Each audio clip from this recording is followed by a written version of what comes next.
وقت آہستہ آہستہ گزر رہا تھا۔ جب محمود 5 سال کا ہوا تو سبکتگین نے اس کی فوجی تربیت شروع کر دی۔ اب وہ مذہبی تعلیم کے ساتھ شاہ سواری اور شمشیر زنی کا فن بھی سیکھ رہا تھا۔ سبکتگین نے محمود کی جنگی تربیت کے لیے ماہر شاہ سواروں اور شمشیر زنوں کا انتخاب کیا تھا۔ ان ہی شاہ سوار استادوں میں ایک ترک شاہ سوار ارزاق بھی شامل تھا۔ اسد شیرازی سے اس کے قریبی تعلقات تھے۔ وہ اکثر وزیر مملکت کے گھر آیا جایا کرتا تھا۔ اسی دوران ارزاق ارمغانہ کے عشق میں مبتلا ہو گیا، اور جب وحشت دل حد سے بڑھ گئی تو ایک دن اس نے اسد شیرازی سے صاف صاف کہہ دیا، میں تمہاری بیٹی ارمغانہ سے شادی کرنا چاہتا ہوں۔ ارزاق کی بات سن کر اسد شیرازی سناٹے میں آ گیا۔ اس نے چاہا کہ وہ اس ادھیڑ عمر شاہ سوار کو ذلیل کر کے اپنے گھر سے نکال دے، مگر ایک فتنہ انگیز خیال نے اسد شیرازی کو چونک جانے پر مجبور کر دیا۔ پھر وہ سنبھلا اور ارزاق سے مخاطب ہو کر بولا، اگر تو اپنے وعدے میں سچا ہے تو ارمغانہ کے لیے کیا کر سکتا ہے؟ میں اسے حاصل کرنے کے لیے اپنی جان بھی دے سکتا ہوں۔ ارزاق بہت زیادہ جذباتی نظر آ رہا تھا، اور اگر میں اپنے مقصد میں ناکام ہو جاؤں تو پھر ارمغانہ کی جان بھی لے سکتا ہوں۔ ارزاق کی وحشت دیکھ کر اسد شیرازی لرز گیا۔ کیا تو محمود کو قتل کر سکتا ہے؟ یکایک اس کے ذہن میں بجلی سی کڑکنے لگی۔ محمود کیا اس کے باپ سبکتگین کو بھی قتل کر سکتا ہوں؟ ارزاق حزانی انداز میں گفتگو کر رہا تھا۔ اگر میرے راستے میں ملکاتگین حائل ہوا تو میری تلوار اس کا بھی لہو چاٹنے سے باز نہیں رہے گی۔ ارزاق کی وحشیانہ گفتگو سن کر اسد شیرازی کی عجیب سی حالت ہو گئی۔ کبھی اسے اپنے پورے جسم میں سنسنی کا احساس ہوتا، کبھی خوف کی ایک تیز لہر اٹھتی، اور کبھی دل کی دھڑکن بے ترتیب ہو جاتی۔ اسد شیرازی تو ارزاق سے پیچھا چھڑانے کے لیے ایک عام سا سوال کر رہا تھا کہ وہ ارمغانہ کے لیے کیا کر سکتا ہے۔ اسد شیرازی کا خیال تھا کہ وہ اس سوال کے جواب میں دنیا کے دوسرے عاشقوں کی طرح روایتی سا جواب دیتے ہوئے کہے گا، میں ارمغانہ کے لیے آسمان سے ستارے توڑ کر لا سکتا ہوں، یا سورج کو زمین پر اتار سکتا ہوں، یا پھر زیادہ سے زیادہ اپنی جان دے سکتا ہوں۔ مگر ارزاق کا جواب تو تمام عاشقوں کے جوابوں سے یکسر مختلف تھا۔ اسد شیرازی کو ارزاق کی موجودگی سے ڈر سا محسوس ہونے لگا۔ اس نے ترک شاہ سوار کے سامنے بھی اپنی فطری عیاری کا مظاہرہ کرتے ہوئے کہا، میں تمہارے جذبات کو قدر کی نگاہ سے دیکھتا ہوں ارزاق، مگر پھر بھی مجھے اس سلسلے میں ارمغانہ سے بات کرنی پڑے گی۔ اس کا وقت گزر چکا ہے وزیر محترم، ارزاق نے ایک ایک لفظ چبا چبا کر کہا۔ وہ ایک تنخواہ انسان تھا۔ اسد شیرازی دیکھ رہا تھا کہ گفتگو کرتے وقت بار بار اس کے جبڑوں کی ہڈیاں ابھر رہی تھیں۔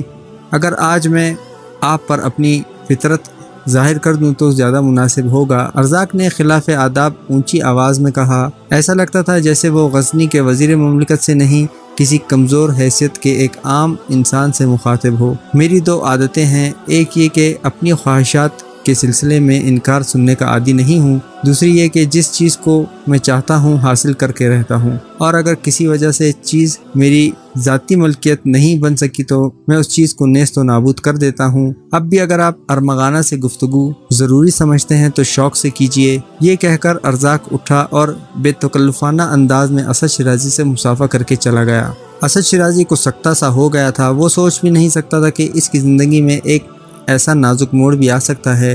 ارزاق کے جاتے ہی اسد شیرازی نے ارمغانہ سے بات کرتے ہوئے کہا، بیٹی یہ ہمارے لیے بہترین موقع ہے کہ محمود سے نجات حاصل کر سکیں۔ بابا جان یہ کیسے ممکن ہے؟ ارمغانہ نے انتہائی ناخوشگوار لہجے میں کہا، ارزاق انسان کہاں ہے؟ وہ تو ایک خونخوار بھیڑیا ہے۔ کیا آپ اپنا مقصد حاصل کرنے کے لیے اپنی بیٹی کو کسی درندے کے حوالے کر دیں گے؟ اسد شیرازی بہت زیادہ نادم اور شرمسار نظر آ رہا تھا۔ رحمان کی قسم، ارزاق میرے کسی منصوبے کا حصہ نہیں۔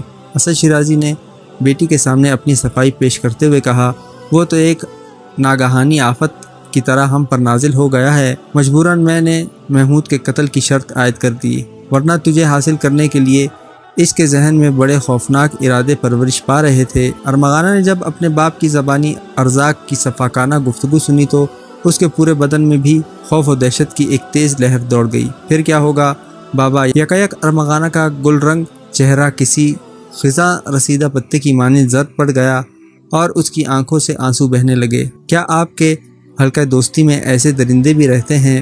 بیٹی کے سوال پر اسد شیرازی جیسا بے غیرت انسان بھی پشیمان نظر آ رہا تھا۔ بیٹی، کبھی کبھار ہماری آنکھیں، ہمارے دماغ اور ہمارے تجربے بھی ہمیں دھوکہ دے جاتے ہیں۔ مجھے اعتراف ہے کہ میں ارزاق جیسے خبیث فطرت انسان کو پہچان نہیں سکا، مگر اب ہمارے پاس گزرے دنوں کا ماتم کرنے کے لیے وقت نہیں ہے، ہمیں کسی نہ کسی طرح اس عذابناک صورتحال سے چھٹکارا پانا ہے۔ ارمغانہ کچھ دیر تک گردن جھکائے سوچتی رہی، پھر اس نے آہستہ آہستہ سر اٹھایا اور شکستہ لہجے میں کہنے لگی، اگر وہ بھیڑیا محمود کو ہلاک کرنے میں کامیاب ہو گیا تو کیا آپ مجھے ارزاق کی خوراک بننے دیں گے؟ ارمغانہ کا سوال سن کر چند لمحوں کے لیے اسد شیرازی کی پیشانی پر گہری لکیریں نمایاں ہو گئیں، مگر پھر وہ فوراً ہی پرسکون نظر آنے لگا۔ نہیں بیٹی، ایسا نہیں ہوگا، میں اتنی آسانی سے ارزاق جیسے وحشی کے سامنے ہتھیار نہیں ڈالوں گا، وہ میری انتقامی فطرت سے واقف نہیں۔ اگر محمود ہلاک ہو گیا تو میں سبتگین کے قتل کی شرط عائد کر دوں گا، اور اس کے بعد وہ جادوگر نظام شاہ میرے انتقام کا ہدف ہوگا، اور بالفرض وہ تینوں مراحل سے گزر گیا تو پھر تیری قربت اسے موت کی گہری نیند سلا دے گی۔ اسد شیرازی اپنے فتنہ کار ذہن کی ایک ایک گرہ کھول رہا تھا۔ وہ کس طرح ارمغانہ نے گھبرا کر پوچھا، ارزاق تیرے عشق میں اندھا ہو گیا ہے؟ اسد شیرازی نے ایک ایک لفظ پر زور دیتے ہوئے کہا، اور یہی دیوانگی اسے تیرے ہاتھوں زہر پلا کر ہلاک ہونے پر مجبور کر دے گی۔ اسد شیرازی نے اپنے منصوبے کا آخری حصہ بھی بیٹی کے سامنے ظاہر کر دیا، جسے سن کر ارمغانہ مطمئن نظر آنے لگی۔ دوسرے دن ارزاق نے سرگوشیوں کے انداز میں اسد شیرازی کو اپنی حکمت عملی بتاتے ہوئے کہا، میں محمود کو آج اس وحشی گھوڑے کے حوالے کر دوں گا جسے تازہ استبل میں لایا گیا ہے اور جو اپنی پشت پر کسی سوار کا بوجھ برداشت نہیں کرتا۔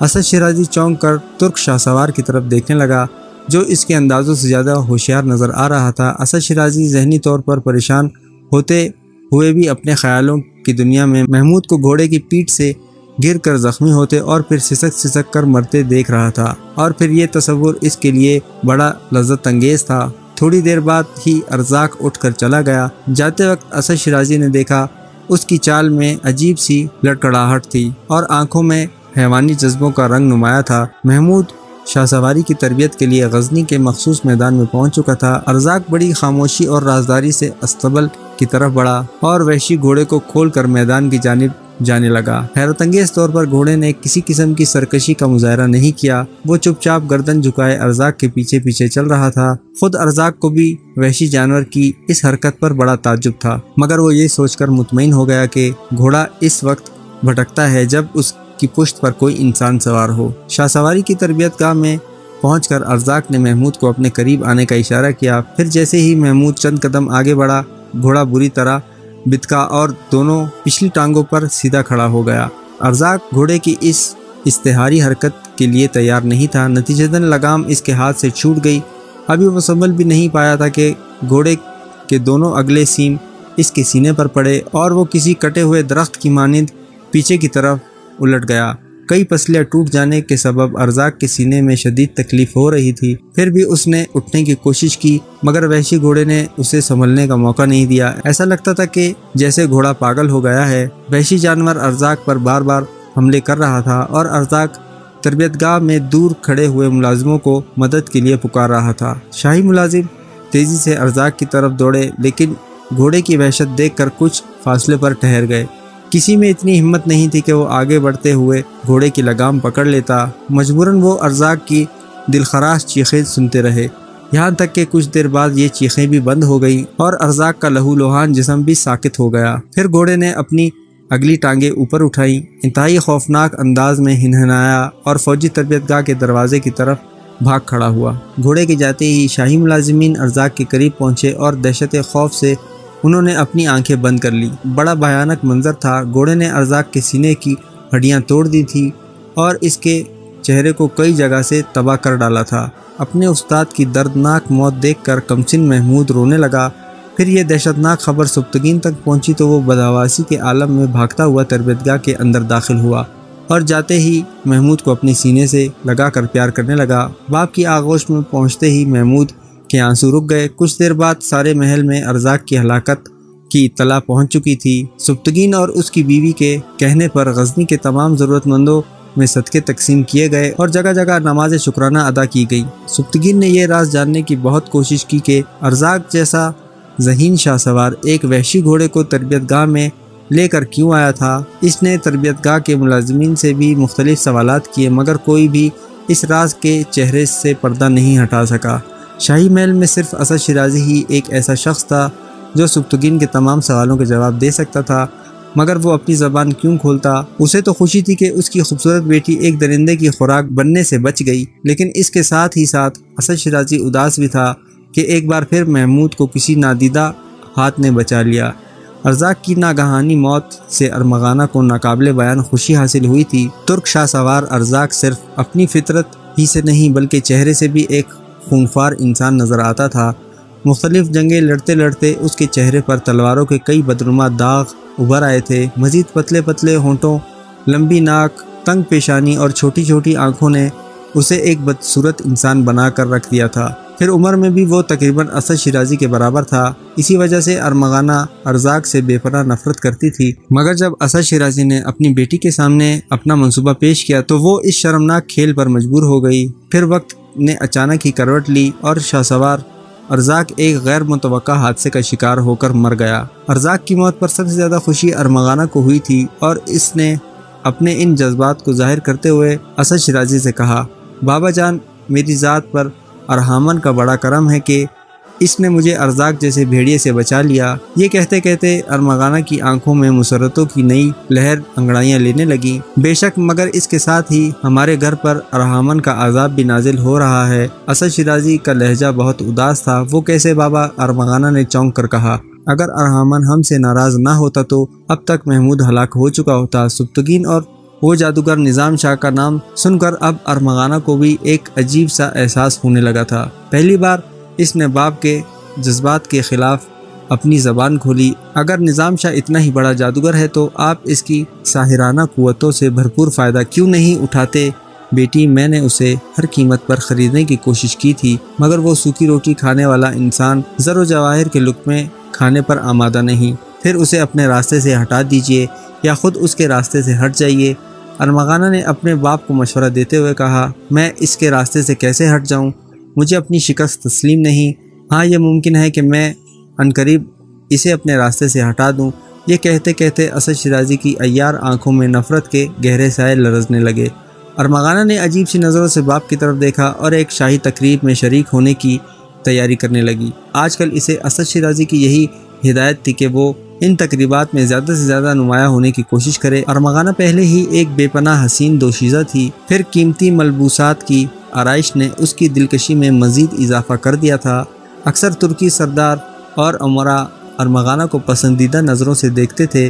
بعض سرداروں نے مبہم اشاروں میں اسد شیرازی تک اپنا یہ پیغام پہنچا دیا تھا کہ وہ اس کی بیٹی سے شادی کرنا چاہتے ہیں، مگر اسد شیرازی کو ان میں سے کوئی بھی رشتہ پسند نہیں تھا کہ شادی کے تمام امیدوار حلقہ اقتدار میں کوئی خاص اہمیت نہیں رکھتے تھے اور اسد شیرازی کسی ایسے شخص سے ارمغانہ کا مستقبل وابستہ کرنا چاہتا تھا جو غزنی کا حکمران ہو یا پھر کم از کم حکومت پر اثر انداز ہونے کی طاقت رکھتا ہو۔ بدقسمتی سے ابھی تک ایسا کوئی شخص سامنے نہیں آیا تھا جو اسے سبکتگین سے بڑھتے ہوئے اثرات سے محفوظ رکھ سکتا۔ حالانکہ سبکتگین نے ابھی تک اسد شیرازی کے خلاف کوئی سازش نہیں کی تھی، لیکن اسد شیرازی خود مجرم تھا، اس لیے سبکتگین کے سائے سے بھی ڈرتا تھا۔ محفوظ پناہ گاہ حاصل کرنے کے لیے اسد شیرازی کی خباستوں نے کئی بار امیر ملکاتگین کی طرف بھی دیکھا تھا۔ اس کی خواہش تھی کہ کسی نہ کسی طرح ارمغانہ کی شادی ملکاتگین سے ہو جائے، مگر موجودہ امیر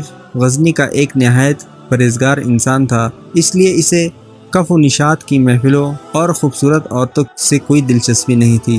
ملکاتگین سے مایوس ہونے کے بعد اسد شیرازی نے حلقہ اقتدار میں شامل ہونے والے دوسرے لوگوں پر نظر ڈالی۔ وہاں کئی ایسے طاقتور افراد موجود تھے جو آسانی کے ساتھ سبکتگین کا زور توڑ سکتے تھے، مگر انہیں بھی ملکاتگین کی طرح عورتوں سے کوئی رغبت نہیں تھی۔ اسی دوران ارزاق کسی بلا کی طرح اس کے گھر پر مسلط ہو گیا۔ پھر جب یہ خطرہ ہمیشہ کے لیے ٹل گیا تو اسد شیرازی نے اطمینان اور سکون کی سانس لی، مگر اس کے سکون اور اطمینان کی یہ گھڑیاں بہت مختصر تھیں۔ اچانک اسد شیرازی کی بے چین نظروں کے سامنے نظام شاہ کا چہرہ ابھر آیا۔ اگر یہ جادوگر درمیان میں حائل نہ ہوتا تو اب تک وہ وحشی گھوڑا محمود کا کام تمام کر چکا ہوتا۔ اسد شیرازی نے ارزاق کی حادثانہ موت کے بارے میں سوچا اور خود کلامی کے انداز میں کہنے لگا، یہ نظام شاہ کے جادو کا ہی اثر ہے کہ اس نے وحشی گھوڑے کا رخ ارزاق کی طرف موڑ دیا، ورنہ اب تک محمود کے جسم پر مٹی ڈالی جا چکی ہوتی اور سبکتگین کی حرم سرا کے ساتھ پورا محل ماتم شور میں گونج رہا ہوتا۔ بہت دیر تک اسد شیرازی کے ذہن میں آندھیاں سی چلتی رہیں۔ پھر اس نے نظام شاہ کے خلاف سازش کا نیا جال تیار کیا اور مسجد کے پیش امام کو بھی اپنے منصوبے سے آگاہ کر دیا۔ پھر ایک دن امیر ملکاتگین کے درباریوں نے بڑی حیرت سے پیش امام کی فریاد سنی۔ وہ بہت درد بھرے لہجے میں امیر کے انصاف کو آواز دے رہا تھا۔ امیر، آپ صرف ہمارے جان و مال ہی کے محافظ نہیں بلکہ اللہ نے ہمارے عقیدوں کی نگہبانی بھی آپ کے ہی سپرد کی ہے۔ اتنا کہہ کر پیش امام خاموش ہو گیا اور غمزدہ نظروں سے غزنی کے حکمران کی طرف دیکھنے لگا۔ بے شک ملکاتگین کی پرجلال آواز گونجی، یہ اللہ کا بے پناہ کرم ہے کہ میں اس کا حقیر بندہ اپنے فرائض سے بے خبر نہیں ہوں، مگر محترم امام، میں آپ کی گفتگو کا مفہوم نہیں سمجھ سکا۔ ذاتی طور پر انسان اپنے عقیدے کی حفاظت خود کرتا ہے، مگر امیر عالی مقام، جب کوئی یہودی جادوگر غزنی کی حدود میں داخل ہو جائے اور اپنی شعبدہ بازیوں سے مقامی باشندوں کو گمراہ کرنے لگے تو پھر اس فتنے کو ختم کرنے کی ذمہ داری کس پر عائد ہوتی ہے؟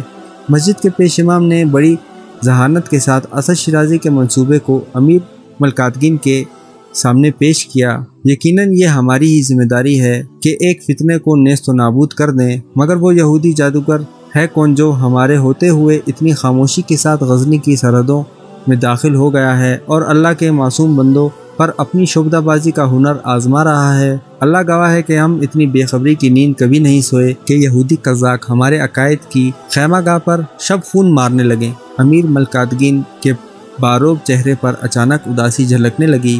وہ یہودی جادوگر نظام شاہ ہے جو مسلمانوں کے بھیس میں اسلامی مملکت کی حدود میں داخل ہوا اور غزنی کی ایک مسجد میں قیام پذیر ہے۔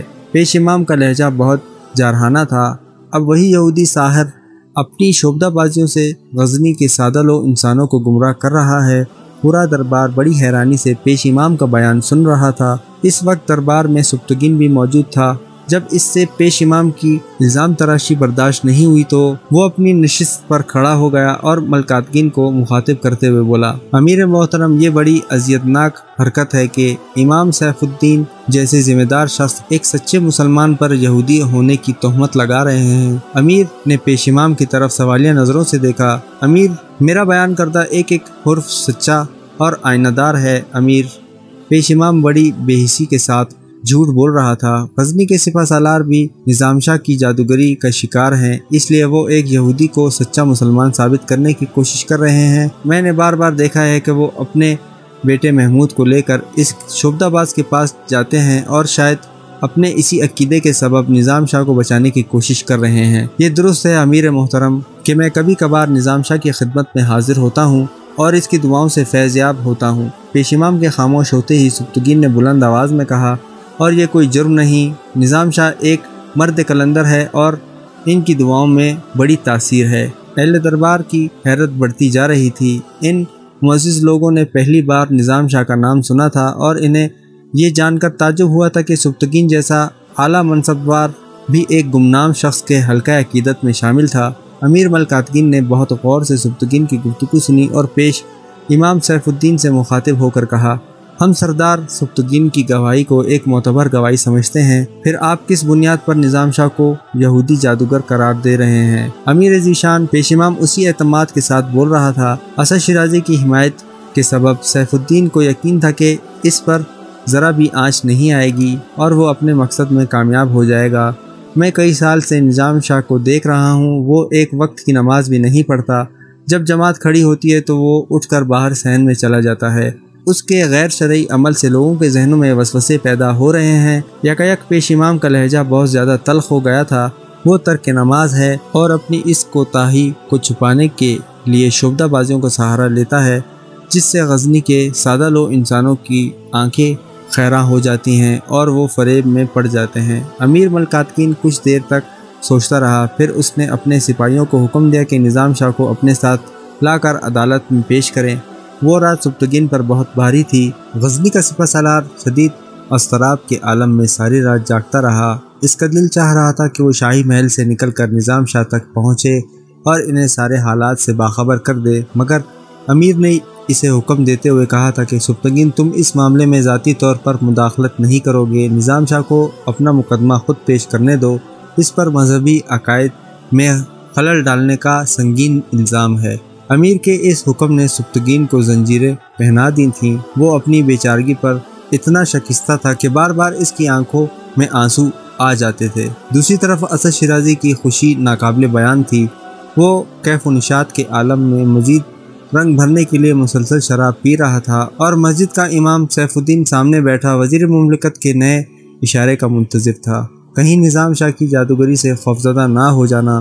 اسد شیرازی نے پیش امام کی ڈھارس باندھتے ہوئے کہا، تم اس جنگ میں اکیلے نہیں ہو، میں ہر قدم پر تمہارے ساتھ ہوں۔ اگر تم سبتگین کے اثر و رسوخ سے متاثر نہیں ہوئے تو پھر نظام شاہ کو سزا یاب ہونے سے کوئی نہیں روک سکتا۔ حضور، میں نے تو اپنا مستقبل ہی داؤ پر لگا دیا ہے۔ پیش امام کی آواز میں ہلکی ہلکی لغزش تھی۔ گھبراؤ نہیں، میں تمہیں تمہارے شاندار مستقبل کی بشارت دیتا ہوں، اسد شیرازی نے جھومتے ہوئے کہا، اور اگر تم اس جادوگر سے ڈر گئے تو پھر بڑی رسوائی ہوگی، اس وقت شاید میں بھی تمہیں نہ بچا سکوں۔ پیش امام نئے عزائم کے ساتھ اٹھا اور وزیر مملکت کے مکان سے نکل کر مسجد کی طرف روانہ ہو گیا۔ کوئی نصف شب کے قریب پیش امام نے مسجد میں داخل ہو کر دیکھا نظام شاہ حسب عادت گھٹنوں میں منہ چھپائے بیٹھا تھا۔ پیش امام مسکرایا اور دل ہی دل میں یہ کہتا ہوا اپنے حجرے کی طرف چلا گیا، بس تیری جادوگری کی یہ آخری رات ہے، کل صبح تو اپنی تمام تر شعبدہ بازیوں کے ساتھ غزنی کے کسی ویران گوشے میں دفن ہو جائے گا۔ دوسرے دن نظام شاہ چند سپاہیوں کے ہمراہ اس طرح امیر ملکاتگین کے دربار میں داخل ہوئے کہ وہ اپنا بوسیدہ کمبل اوڑے ہوئے تھے۔ انہوں نے دونوں جانب بیٹھے ہوئے معزز درباریوں پر ایک اچٹتی ہوئی نظر ڈالی اور بے نیازانہ انداز میں چلتے ہوئے ملکاتگین کے تخت کے قریب پہنچ کر کھڑے ہو گئے۔ امیر، آپ پر اللہ کی سلامتی ہو۔ نظام شاہ نے عین اسلامی طریقے سے ملکاتگین کو سلام کیا۔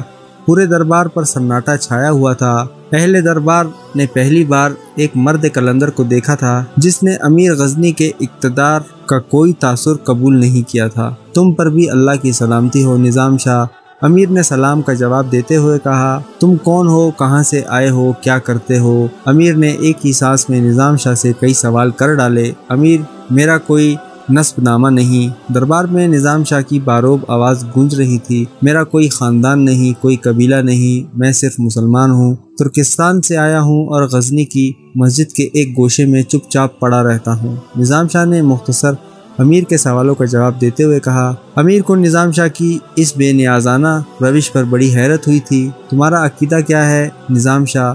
ملکاتگین نے ایک اور سوال کیا۔ اللہ کے سوا کوئی معبود نہیں اور محمد صلی اللہ علیہ وآلہ وسلم اس کے آخری رسول ہیں۔ نظام شاہ نے بہت ٹھہر ٹھہر کر کلمہ شہادت پڑھا اور اہل دربار نے دیکھا کہ ان کے جسم پر ہلکا ہلکا لرزہ طاری تھا اور گردن جھکی ہوئی تھی۔ غزنی کے کچھ باشندوں کا کہنا ہے کہ تم اپنی ساحرانہ شعبدہ بازیوں کے ذریعے سادہ لو انسانوں کے عقیدوں میں خلل ڈال رہے ہو۔ ملکاتگین نے پیش امام کے عائد کردہ الزام کو دہراتے ہوئے کہا۔ ان کے چہرے پر خوف و ہراس کا ہلکا سا عکس تک نہیں تھا۔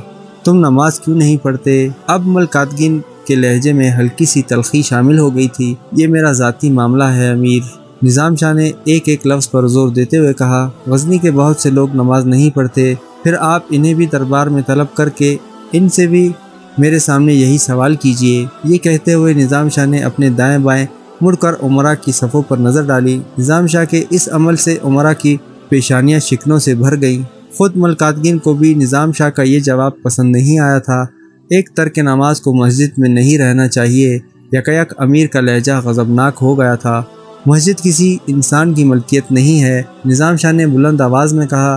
میں اللہ کے گھر میں رہتا ہوں، جب وہ چاہے گا تو اٹھ کر کہیں اور چلا جاؤں گا۔ ملکاتگین کو نظام شاہ کا یہ جواب پسند نہیں آیا، اس لیے اس کے غصے میں مزید اضافہ ہو گیا۔ یہ کیا اسلام ہے کہ ایک شخص دن رات مسجد میں رہتا ہے اور جب نماز کا وقت آتا ہے تو اٹھ کر باہر چلا جاتا ہے؟ جوش و جذبات سے امیر کا چہرہ سرخ ہو گیا تھا۔ یہ خدا کے بنائے ہوئے قانونوں کی کھلی بغاوت ہے نظام شاہ، تمہارا یہی عمل تمہاری شخصیت کو مشکوک بناتا ہے۔ ملکاتگین کا غصہ بڑھتا جا رہا تھا۔ ہم سے تو لوگوں نے یہاں تک کہا ہے کہ تم ایک یہودی ہو اور مسلمانوں کا لباس پہن کر کسی خاص مقصد کے تحت غزنی کی حدود میں داخل ہوئے ہو۔ میں اپنا عقیدہ بیان کر چکا ہوں، نظام شاہ نے مسکراتے ہوئے کہا۔ اب امیر کو اختیار ہے کہ وہ مجھے یہودی قرار دے یا نصاری۔ ویسے میں نماز پڑھتا ہوں مگر تنہائی میں۔ نظام شاہ کا بے باکانہ طرز گفتگو اور ہونٹوں پر پھیلی ہوئی مسکراہٹ دیکھ کر امیر کچھ اور غضب ناک نظر آنے لگا تھا۔ تم پیش امام سیف الدین کے پیچھے نماز کیوں نہیں پڑھتے؟ تمہارا یہ عمل دوسرے نمازیوں کے دلوں میں بھی وسوسے پیدا کر رہا ہے۔ میں سیف اللہ کے پیچھے اس لیے نماز نہیں پڑھتا کہ وہ مسلمانوں کی امامت کے قابل نہیں ہے۔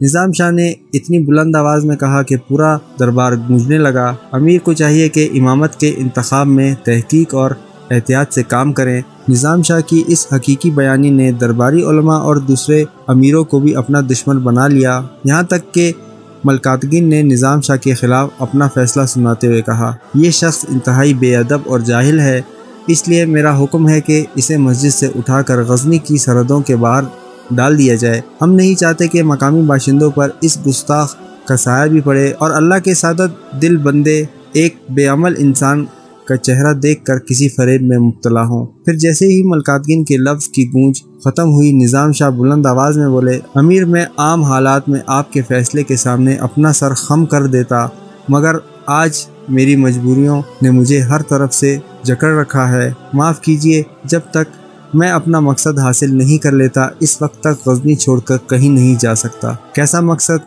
امیر نے انتہائی مشتعل اور برہم لہجے میں پوچھا۔ اس مقصد کے بارے میں واقفیت حاصل کرنا آپ کے لیے ضروری نہیں ہے۔ نظام شاہ ہر خوف و خطر سے بے نیاز ہو کر بول رہے تھے۔ امیر، آپ غزنی چھوڑنے کی بات کرتے ہیں، کچھ دن بعد میں آپ کی یہ خوبصورت دنیا ہی چھوڑ کر چلا جاؤں گا، پھر آپ کا قانون، آپ کے درباری علماء، آپ کے طاقتور وزیر شوق سے طول و سلاسل سجاتے رہیں۔ ہم ایک دیوانے کی بے ربط تقریر سننا نہیں چاہتے۔ امیر نے قہرناک لہجے میں کہا، اسے ہمارے سامنے سے لے جاؤ، اور اب اس کی موجودگی ہم سے برداشت نہیں ہوتی۔ امیر کا حکم سنتے ہی چند محافظ سپاہی آگے بڑھے اور انہوں نے نظام شاہ کے ہاتھ پکڑ کر کھینچنا چاہا۔ دوسرے ہی لمحے وہ چیخنے لگے، آگ آگ!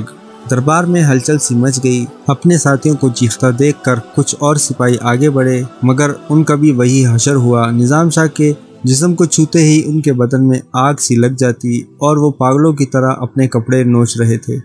یہ منظر دیکھ کر درباری علماء نے بیک زبان ملکاتگین سے عرض کیا، امیر محترم، پیش امام سیف الدین نے درست کہا تھا کہ یہ شخص جادوگر ہے، اس لیے ہمارے نقطہ نظر سے نظام شاہ کا قتل واجب ہے۔ ملکاتگین کچھ دیر تک سوچتا رہا، اس کے چہرے پر فکر و پریشانی کے آثار نمایاں ہو چکے تھے۔ پھر اس نے اپنے سپاہیوں کو حکم دیتے ہوئے کہا، نظام شاہ کو غزنی کی محفوظ ترین قید خانے میں ڈال دو، جہاں کوئی پرندہ بھی پر نہ مار سکے۔ ہاں، نظام شاہ نے مسکراتے ہوئے کہا، امیر، میں آپ کی تجویز کردہ یہ سزا قبول کر لوں گا، مگر اپنا مقصد حاصل کیے بغیر غزنی چھوڑ کر نہیں جاؤں گا۔ آپ اگر چاہیں تو شوق سے میرے ناتوانا جسم پر اپنے شمشیر و سان آزمائیں، لیکن ہوگا وہی جو آسمانوں پر تحریر کر دیا گیا ہے۔ امیر پیچ و تاب کھا کر رہ گیا۔ پورے دربار پر موت کا سا سکوت طاری تھا۔ ایسا لگتا تھا کہ جیسے درباری نشستوں پر انسان نہیں، پتھر کے مجسمے بیٹھے ہوں۔ پیش امام سیف الدین اور اسد شیرازی کے چہروں پر وحشت برس رہی تھی۔ بس ایک سبتگین تھا جس کی آنکھوں سے خوشی کے آنسو بہہ رہے تھے اور جس نے کئی دن کی طویل اذیت کے بعد سکون کی سانس لی تھی۔ پھر ملکاتگین نے ہاتھ کے اشارے سے نظام شاہ کو قید خانے کی طرف لے جانے کو کہا۔ محافظ سپاہیوں کا ایک دستہ تیزی سے آگے بڑھا اور جب چند قدم کا فاصلہ رہ گیا تو نظام شاہ نے پرجلال لہجے میں کہا، میرے جسم کو مت چھونا، میں خود ہی اس طرف جاؤں گا، اور اگر تمہارا امیر کہے تو میں اپنے ہاتھوں سے زنجیریں بھی پہن لوں گا۔ نظام شاہ کی تنبیہ سن کر سپاہیوں کے بڑھتے ہوئے قدم رک گئے۔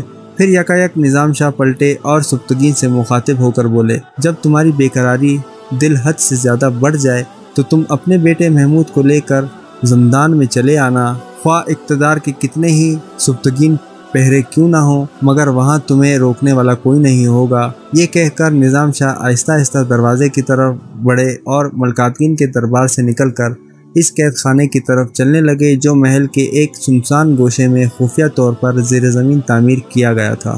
وقت تیزی سے گزرتا رہا۔ امیر ملکاتگین بڑی دیانتداری اور جانفشانی کے ساتھ اموار مملکت انجام دے رہا تھا۔ اس کے دور حکومت میں ہر طرف خوشحالی بھی تھی اور امن و سکون بھی۔ سبتگین نے امیر ابو اسحاق کی طرح ملکاتگین کے ساتھ بھی بھرپور تعاون کا مظاہرہ کیا۔ یہی وجہ تھی کہ ملکاتگین نے سبتگین کو نہ صرف سالاری کے منصب پر برقرار رکھا بلکہ اس کے اختیارات میں کسی قدر اضافہ بھی کر دیا۔ عام اندازہ یہی تھا کہ ملکاتگین کے بعد سبتگین غزنی کی بساط سیاست کا سب سے طاقتور مہرہ ہے، مگر کچھ دنوں سے ایک اور مہرہ بھی تیزی کے ساتھ حرکت کر رہا تھا۔ یہ مہرابی ملکاتگین کی طرح ایک ترک سردار تھا جسے غزنی کے لوگ پری تگین کے نام سے جانتے تھے۔ پری تگین ایک نہایت عیار، کینہ پرور اور عیاش انسان تھا۔ اس نے خوشامد اور فریب کے ایسے ہنر آزمائے تھے کہ دیکھتے ہی دیکھتے وہ درباری امیروں میں نمایاں نظر آنے لگا تھا۔ خود امیر ملکاتگین نے بھی اس کی رنگ آمیز گفتگو سے دھوکہ کھا کر اسے اپنے حلقہ اعتبار میں شامل کر لیا تھا۔ نظام شاہ اور محمود کے سلسلے میں پے در پے ناکامیوں کے بعد اسد شیرازی بہت اداس رہنے لگا تھا۔ اب محمود 13-14 سال کا ایک تنومند نوجوان نظر آتا تھا۔ اگرچہ چیچک کے گہرے داغوں نے اس کے چہرے کی دلکشی کم کر دی تھی، لیکن پھر بھی وہ اپنے نقش و نگار اور مضبوط جسمانی ساخت کے سبب پرکشش نظر آتا تھا۔ فن شاہ سواری اور شمشیر زنی میں محمود کی مہارت کا یہ حال تھا کہ اب تک اس نے بے شمار مقابلوں میں کامیابیاں حاصل کی تھیں۔ نوعمری کے باوجود غزنی میں اس سے بہتر شمشیر زن اور شاہ سوار کوئی دوسرا موجود نہیں تھا۔ اسد شیرازی کی سب سے چھوٹی لڑکی نگار خانم اب 15 سال کی ہو چکی تھی۔ ارمغانہ کی طرح وہ بھی اپنے وقت کی حسین ترین دوشیزہ تھی۔ نگار خانم نے محمود کو کئی بار شاہ سواری کے مقابلے میں ایک فاتح کی حیثیت سے دیکھا۔ پھر محمود کے اس فاتحانہ انداز نے ایک نوخیز دوشیزہ کا بھی دل فتح کر لیا۔ اب نگار خانم ہر وقت محمود کے تصورات میں گم رہنے لگی تھی۔ وہ مزاج کے اعتبار سے اپنی بڑی بہن ارمغانہ سے یکسر مختلف تھی۔ انتہائی حساس، سنجیدہ اور معصوم ذہن رکھنے والی دوشیزہ ارمغانہ کی عمر 30 سال سے زیادہ ہو چکی تھی۔ اگرچہ وہ اب بھی پہلے کی طرح شگفتہ اور شاداب نظر آتی تھی، لیکن بڑھتی ہوئی عمر کے سائے رات کی تنہائیوں میں اس سے سرگوشیاں کرتے رہتے تھے کہ جوانی ایک بے وفا اور ناپائیدار شے کا نام ہے۔ وقت کی یہ سرگوشیاں سن کر ارمغانہ بے قرار ہو جاتی، مگر اسے اپنے مستقبل کے بارے میں کوئی فیصلہ کرنے کا اختیار نہیں تھا۔ اب تک کئی امیروں، سرداروں اور تاجروں کے رشتے آ چکے تھے، مگر اسد شیرازی کو کوئی رشتہ مناسب نہیں لگا تھا۔ وہ اپنی خوبصورت بیٹی کو سیاست کے ایک ایسے اعلی کار کے طور پر استعمال کرنا چاہتا تھا جو غزنی کے نظام حکومت کو زیر و زبر کر کے رکھ دے۔ وہ ارمغانہ کے سر پر تاج دیکھنا چاہتا تھا، لیکن ابھی تک حالات کے پردے سے وہ ہاتھ نمودار نہیں ہوئے تھے جو ارمغانہ کے سر پر اقتدار کا سنہرا تاج سجا دیں۔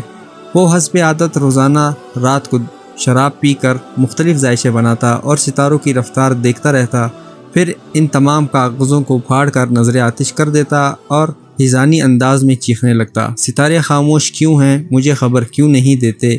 پھر ایک دن اچانک اسد شیرازی کو ایک نشاط انگیز خبر سننے کو ملی۔ ترک سردار پری تگین نے ایک شاہی تقریب میں ارمغانہ کو دیکھا اور بے اختیار اس کے عشق میں مبتلا ہو گیا۔ اسد شیرازی کو اسی لمحے کا انتظار تھا۔ اس نے بڑی احتیاط کے ساتھ پری تگین کی حرکات کو دیکھا۔ ارمغانہ کے سلسلے میں اس ترک سردار کی دلچسپیاں روز بروز وحشیانہ ہوتی جا رہی تھیں۔ خود ارمغانہ بھی پری تگین کے اثرات سے اپنے آپ کو محفوظ نہ رکھ سکی۔ ترک ہونے کے سبب پری تگین ایک وجیہہ شخصیت کا مالک تھا۔ ارمغانہ بار بار اس کے سامنے جاتی اور پری تگین کو یہ تاثر دینے کی کوشش کرتی کہ وہ اس کا سب سے پسندیدہ مرد ہے۔ بالآخر ایک دن پری تگین نے اسد شیرازی کے سامنے اپنی خواہش کا اظہار کر دیا اور پھر بڑی شان و شوکت کے ساتھ اس کی شادی ارمغانہ سے ہو گئی۔ اسد شیرازی بہت خوش تھا۔ اسے ستاروں نے خبر دی تھی کہ یہ شادی بہت مبارک ثابت ہوگی اور اب ارمغانہ کو غزنی کی ملکہ بننے سے کوئی نہیں روک سکتا۔ سبکتگین کو اس شادی پر بہت حیرت تھی، مگر پھر بھی اس نے دل ہی دل میں اللہ کا شکر ادا کیا کہ اس خوبصورت بلا کو کوئی ٹھکانہ مل گیا اور کئی لوگ اس کے فتنے سے محفوظ ہو گئے۔ امیر الپتگین کی حکومت کو تقریباً 9.5 سال ہو چکے تھے۔ اسی دوران سبکتگین نے کئی بار ملکاتگین سے کہا تھا کہ وہ نظام شاہ جیسے خدا رسیدہ انسان کو قید و بند سے رہائی دے دے، مگر ملکاتگین نے ہر بار انتہائی لہجے میں ایک ہی جواب دیا تھا، میں اپنی زندگی میں اس گمراہ انسان کو کھلا نہیں چھوڑ سکتا۔ میرے بعد آنے والا حکمران نظام شاہ کے ساتھ جو چاہے سلوک کرے۔ ملکاتگین کا جواب سن کر سبکتگین اداس ہو جاتا اور پھر یہی اداسی اسے زندان کی طرف لے جاتی۔ اگرچہ نظام شاہ کے چاروں طرف انتہائی سخت پہرا تھا، لیکن سبکتگین جب بھی وہاں جاتا تو پہرے دار اتنی دیر کے لیے اندھے ہو جاتے اور آہنی تالے خود بخود کھل جاتے۔ پھر سبکتگین اندر داخل ہو کر نظام شاہ کی خدمت میں سلام پیش کرتا اور ادب کے ساتھ دو زانوں ہو کر بیٹھ جاتا۔ نظام شاہ اسے دعائیں دیتے اور پھر مسکرا کر کہنے لگتے، سبکتگین، ہمارے لیے اتنے پریشان نہ ہوا کرو، ہمیں تمہارے جذبات کا احساس ہے، لیکن ہم اپنی آزادی کے لیے کسی غیر کا احسان نہیں لینا چاہتے۔ تم بار بار اپنی آنکھوں سے یہ منظر دیکھ چکے ہو کہ ملکاتگین کے بنائے ہوئے زندان کا نظام کچے دھاگوں سے بھی زیادہ کمزور ہے۔ جب تم یہاں آتے ہو تو امیر غزنی کہ یہ فولادی تالے موم کی طرح پگھل جاتے ہیں۔ اللہ کی قدرت لازوال کی قسم، اس نے اپنے اس حقیر بندے نظام شاہ کو یہ طاقت دے رکھی ہے کہ وہ جب چاہے ملکاتگین کے زندان کی کاغذی دیواروں کو توڑ کر باہر چلا جائے، مگر ابھی یہاں سے جانے کا وقت نہیں آیا ہے۔ میں تم سے بہت خوش ہوں سبکتگین، مگر تم اپنے امیر سے میری رہائی کی سفارش نہ کیا کرو کہ اس کے انکار سے تمہارا دل دکھتا ہے اور پھر تمہاری خلیش دل سے مجھے تکلیف پہنچتی ہے۔ گھبراؤ نہیں، بہت جلد اندھیروں کا یہ کاروبار ختم ہونے والا ہے۔ سبکتگین کے ساتھ اکثر محمود بھی نظام شاہ سے ملنے کے لیے قید خانے میں جاتا۔ محمود کو دیکھ کر نظام شاہ کی حالت کچھ عجیب سی ہو جاتی۔ وہ کئی بار محمود کی پیشانی کو بوسہ دیتے اور اسے اپنے برابر بٹھا کر بہت دیر تک سر پر ہاتھ پھیرتے رہتے۔ صنم خانہ ہند کے بت شکن، اللہ تجھے اپنی حفاظت میں رکھے۔ نو عمر ہونے کے باعث محمود نظام شاہ کی ان باتوں کا مفہوم سمجھنے سے قاصر رہتا، مگر سبکتگین کی آنکھوں میں کئی خواب لہرا کر رہ جاتے۔